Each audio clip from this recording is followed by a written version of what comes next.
시편 4편 말씀을 보겠습니다. 시편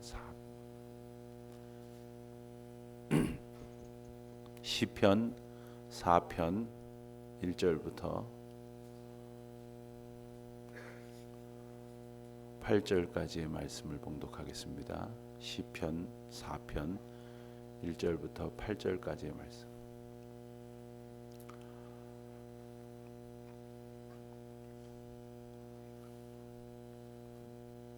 이제 함께 봉독하시겠습니다.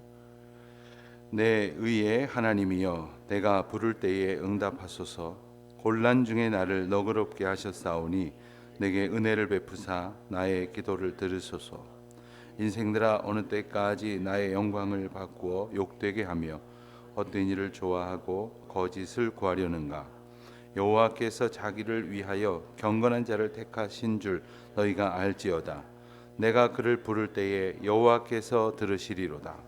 너희는 떨며 범죄하지 말지어다.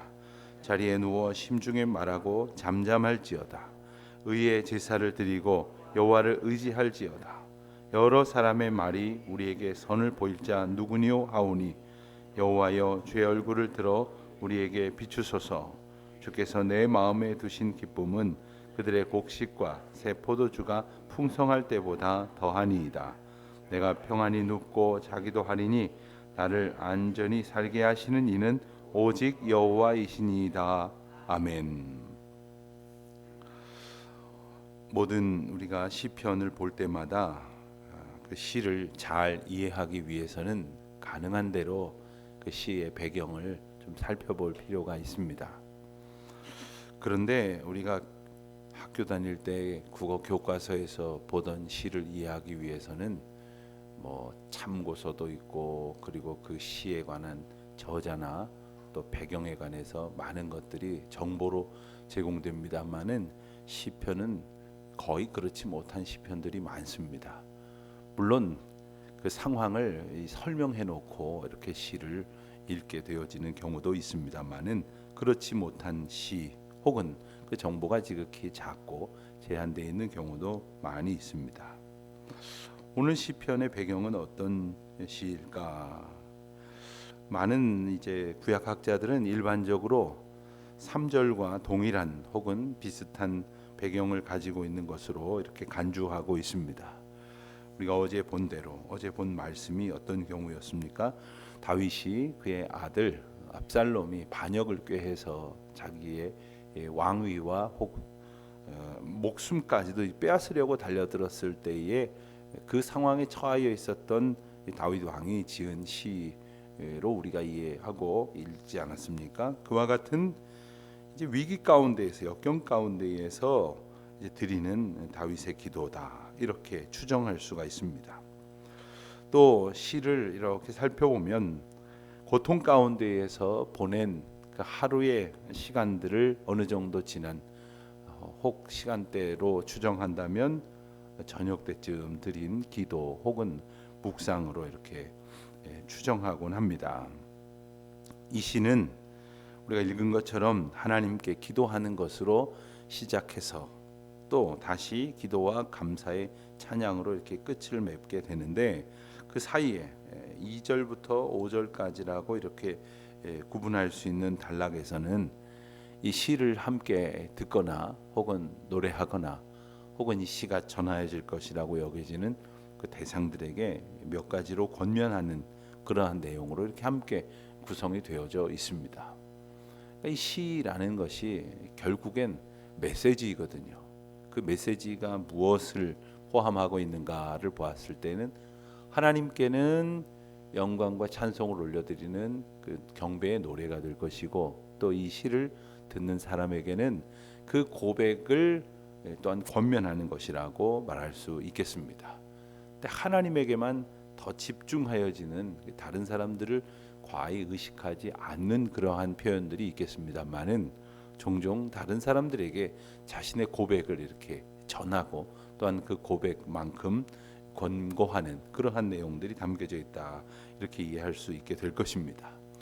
그래서 우리가 이 시를 통해서 인생의 극심한 어려움 가운데에서도 철저히 하나님만을 의뢰하는, 다윗의 아름다운 믿음과 또 그렇게 그 순전한 믿음으로 나아갈 때에 하나님께서 하나님의 백성들에게 베푸시는 평안과 또 기쁨을 누리게 된다는 사실을 우리가 깨달을 수 있게 됩니다. 우리가 이 시를 읽을 때에 표제에 대해서 다시 한번 보자면 다윗의 시 혹은 인도자를 따라 현악에 맞춘 노래라는 설명이 붙어 있는 성경책이 많이 있으실 겁니다. 인도자를 따라라는 표제는 앞으로 우리가 자주 보게 될 터인데 예전 성경에는 영장을 따라, 영장의 인도를 따라 이런 표현으로 사용되었기 때문에 그 표현이 익숙하신 분들도 많이 계실 겁니다. 이 영장, 인도자, 뭐 영어 성경에 보면 컨덕터 이렇게 표현이 되기도 하는데 이 말 그대로 찬양대나 혹은 악단의 악장 혹은 지휘자 이런 역할을 하는 사람을 가리키는 것입니다. 그러니까 찬양대를 이끄는 역할을 하는 사람이다 하는 것이죠. 오늘날은 이렇게 마이크도 있고 또 많은 사람들이 모여서 이렇게 한 목소리로 찬양할 수 있는 도움을 받을 수 있는 형편이 많이 있지 않습니까? 반주를 큰 소리로 할 수 있고 또한 스크린을 내려서 그 가사를 비추어주고 그리고 마이크를 통해서 인도자가 큰 목소리로 인도하면 많은 사람들이 모였어도 일사불란하게 찬양을 할 수 있었을 것입니다.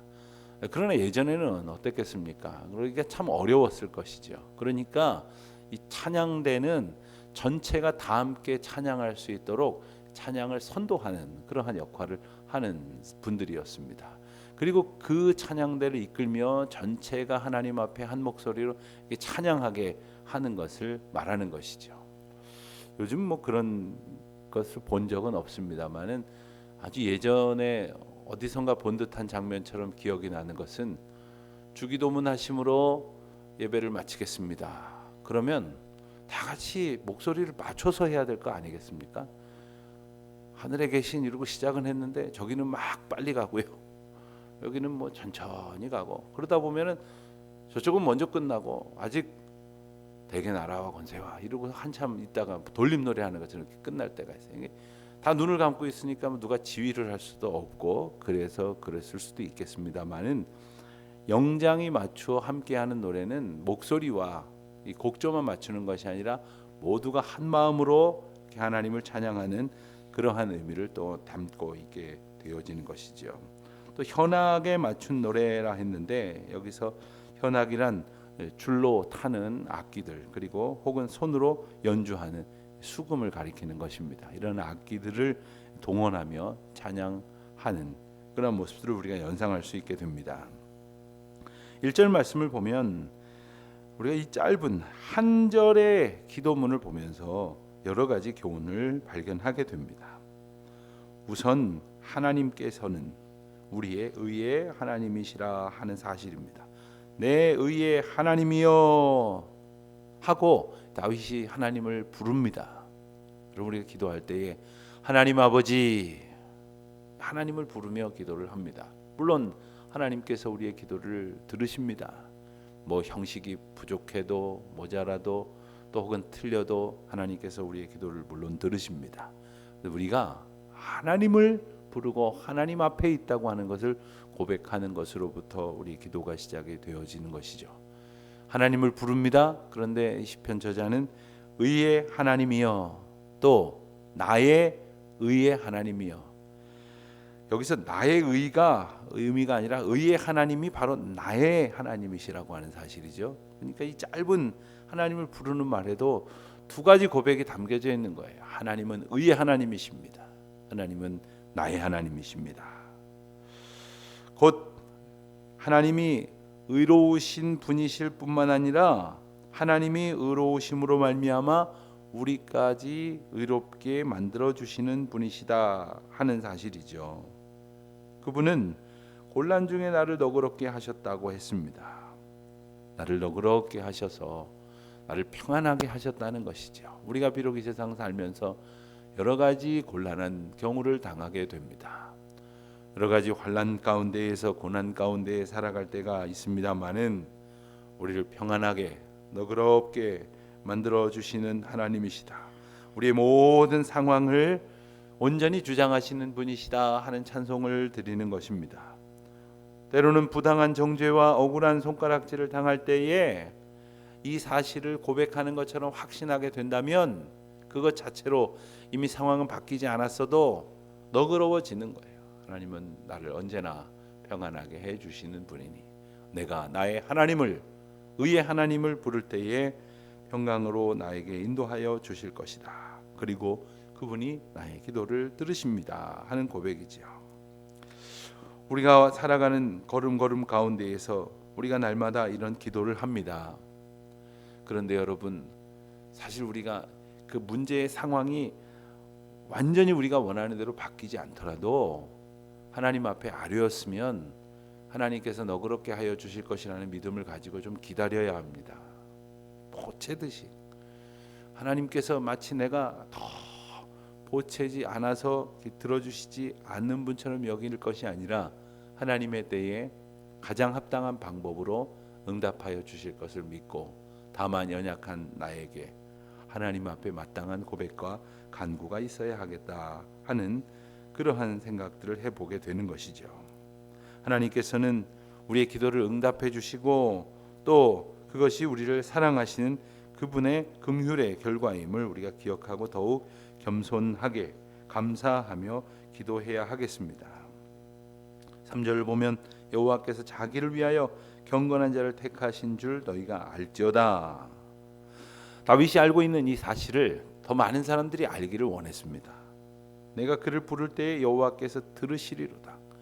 우리가 비록 연약하고 또 때로는 허물 많고 죄악 가운데 있습니다마는 우리가 주님을 부를 때에 그 말은 뭡니까? 주님 앞에 나왔을 때, 그리고 하나님이 내 앞에 계심을 인정하고 또 내가 하나님을 부를 만큼 우리가 하나님 앞에 자복하고 용서함을 얻기를 힘쓰는 가운데 주의 이름을 부를 때에 주께서 들으시리로다 하는 사실이죠. 4절과 5절 말씀을 보면 우리가 어떻게 주의 백성으로서 성도로서 합당하게 경건을 유지하며 살아갈 수 있을까 생각해 보게 해 주시는 말씀을 우리가 보게 됩니다. 먼저 우리가 해야 할 일 중에 하나는 떨며 범죄하지 않는 것입니다. 너희는 떨며 범죄하지 말지어다 했습니다. 여기서 떨며라는 두려운 마음, 경외하는 마음을 갖는다고 하는 것이죠. 하나님은 우리를 사랑하시는 분이시고 가장 큰 은혜로 우리들을 한 사람 한 사람 개별적으로 인도하시는 분이시지만 우리가 죄 가운데 있는 것을 결코 용납하시지 아니하시는 분이십니다. 왜냐하면 우리가 죄 가운데 헤맬 때에 죄 가운데에서 죽어갈 범죄를 저지르면서 하나님의 은혜를 같이 받을 수는 없는 노릇이거든요. 그러므로 하나님께서 우리에게 더 크신 은혜와 사랑을 주시고자 하실 때 우리가 죄 가운데 있기를 그렇게도 싫어하시는 까닭에 우리는 그 죄의 문제를 하나님 앞에 날마다 피하고 그리고 견뎌내고 이겨내고 그리고 하나님만을 바라보면서 멀리할 수 있는 은혜를 얻어야 할 것인데, 그러기 위해서는 우리가 주님 앞에 있음을 깨닫고 떨며 때로는 두려운 마음으로 경외하는 마음으로 살아가야 범죄하지 않게 될 수 있을 것입니다. 그러기 위해서는 자리에 누워 심중에 말하고 잠잠할지어다 했습니다. 자리에 누워, 여러분 우리가 잠잘 때에 혹은 조용히 자기 자신을 돌아볼 때에 자기 심중에다가 그렇게 고백하는 것이죠. 우리가 어떠한 연약한 존재이고 완악한 존재이고 죄로 가득한 존재이고 또 하나님의 은혜 가운데 있음에도 불구하고 범죄한 존재였다고 하는 것을 자기 자신에게 조용히 되뇌일 필요가 있다는 것입니다. 그렇게 자기만의 한적한 시간을 통해서 하나님 앞에 합당한 마음가짐으로 나아가야 할 것이고 5절에 보는 대로 의의 제사를 드리기를 힘써야 합니다. 또한 여호와를 의지하는 믿음의 고백이 있어야 하겠죠. 여호와를 의지한다 하는 것, 그것은 다른 것을 의지하지 않는다는 것과 같습니다. 내가 여호와를 온전히 의지하고 있느냐 그렇지 않느냐를 판별할 수 있는 것은 내가 다른 것을 의지하고 있지는 않은가 하는 것을 보아야 하는 것이죠. 우리가 이것을 스스로 깨닫지 못할 만큼 여호와를 의지하는 삶이 아니라 헛된 것을 의지하는 삶을 살아가고 있는지 모르겠어요. 그래서 하나님께서 우리에게 종종 어떤 방법을 사용하시냐면 다른 사람들을 보게 하십니다. 어떤 사람을 보면 정말 나보다 훨씬 더 힘들고 어렵고 아프고 곤란한 중에서도 하나님만을 의지하는 그런 분이 있는 반면에 참 저렇게 감사할 거리가 많고 기쁨으로 찬송할 삶 속에서 하나님께서 주신 은혜도 많고 달란트도 많고 사명도 많은데 어떻게 저렇게 자기 자신만 의지하며 살아갈까 하는 사람도 때로는 보게 됩니다. 그러한 모습을 우리가 보게 되어지는 이유는 바로 우리 자신이 무엇을 의지하고 누구를 의지하며 살아가는가를 우리로 보게 하시기 위함이기 때문인 것도 우리가 기억해야 할 것이겠습니다. 6절로 8절까지 말씀을 보면 우리가 몇 가지 중요한 교훈을 발견하게 되는데 많은 사람들이 여러 사람들이 말을 그렇게 했다는 거죠. 6절에 보면 우리에게 선을 보일 자가 누구뇨? 그런 말들을 하는 사람들이 있었다는 겁니다. 그래서 존재까지도 의심하고 그리고 그것을 왜곡하고 그리고 하나님을 대적하는 자들이 있었다는 것이죠. 그렇지만 다윗과 더불어 우리가 분명히 확신할 수 있는 것은 하나님께서는 당신이 택하신 사랑하는 자들에게는 결코 얼굴 빛을 거두시지 않으신다는 사실이에요. 여러분 인생들은 어떻습니까? 기분 나쁘면 이렇게 고개를 획 돌리죠. 외면을 합니다. 네. 자기 감정에 마음에 들지 않으면 못 본 채 합니다. 그리고 그에게 마음과 관심을 쏟지 않습니다. 그러나 주님께서는 우리에게 얼굴을 들어 우리에게 비추시는 분이심을 이제 다윗이 알고 고백을 하고 있는 것이죠. 그러므로 그것을 신뢰하는 자들은 넘치는 기쁨과 또 아름다운 그리고 소망의 확신을 가지고 살아갈 수 있는 것이 다윗의 고백 가운데서 우리가 배울 수 있는 교훈입니다. 그리고 그 기쁨 7절에 말씀하신 대로 주님께서 우리 마음 가운데 두신 기쁨은 어떤 것이냐 하면 곡식과 포도주가 풍성할 때보다 더하나이다. 여러분 우리가 세상에서 그래도 제일 비교적 만족할 때가 어느 때입니까? 뭔가 내가 가지고 싶어하는 것들이 충분할 때, 그득할 때, 그리고 수고하여 혹은 그렇지 않는 것 중에서도 생각보다 더 많은 것들을 풍성히 가졌다고 생각할 때, 그래서 흔히들 그런 말 하잖아요. 등 따숩고 배부르면 부러울 것 없다. 이런 소리 하는 이유가 뭡니까? 그런데 그렇게 우리가 제일 민감하게 느낄 수 있는 만족인 풍요보다도 더 큰 기쁨을 우리 마음 가운데에 주십니다 하는 거예요. 평안히 눕고 자기도 하리니 나를 안전히 살게 하시는 오직 여호와시니이다. 두 가지가 있습니다. 여러분 우리 마음이 불편하면 누워도 잠이 오지 않고 또 잠을 자도 잔 것 같지가 않습니다. 피곤한데 잠은 안 들고 한참 누웠었는데 피곤은 풀리지 않고 마음이 힘들고 어려울 때 나타나는 일이죠.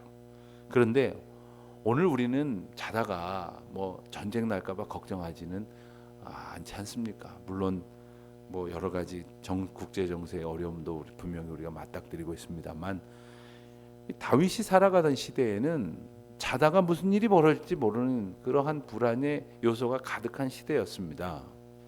내 마음으로부터 나오는 평안, 또 외적으로부터 조성되어지는 평안, 이 모든 것들이 하나도 없어도 오직 이것을 주장하시는 분은 여호와시다 하는 사실을 우리가 온전히 믿고 의지할 때에 어떤 분은 사면 초가에 있는 것 같이 사방에 우겨쌈을 당하는 것 같은 그러한 어려움 속에 있으시다 할지라도 오직 주님이 주시는 평안과 그리고 기쁨으로 자유함을 얻어서 이 하루가 주님의 평안을 노래하고 또 감사함으로 찬송하는 복된 날 되시기를 우리 주님의 이름으로 축원드립니다.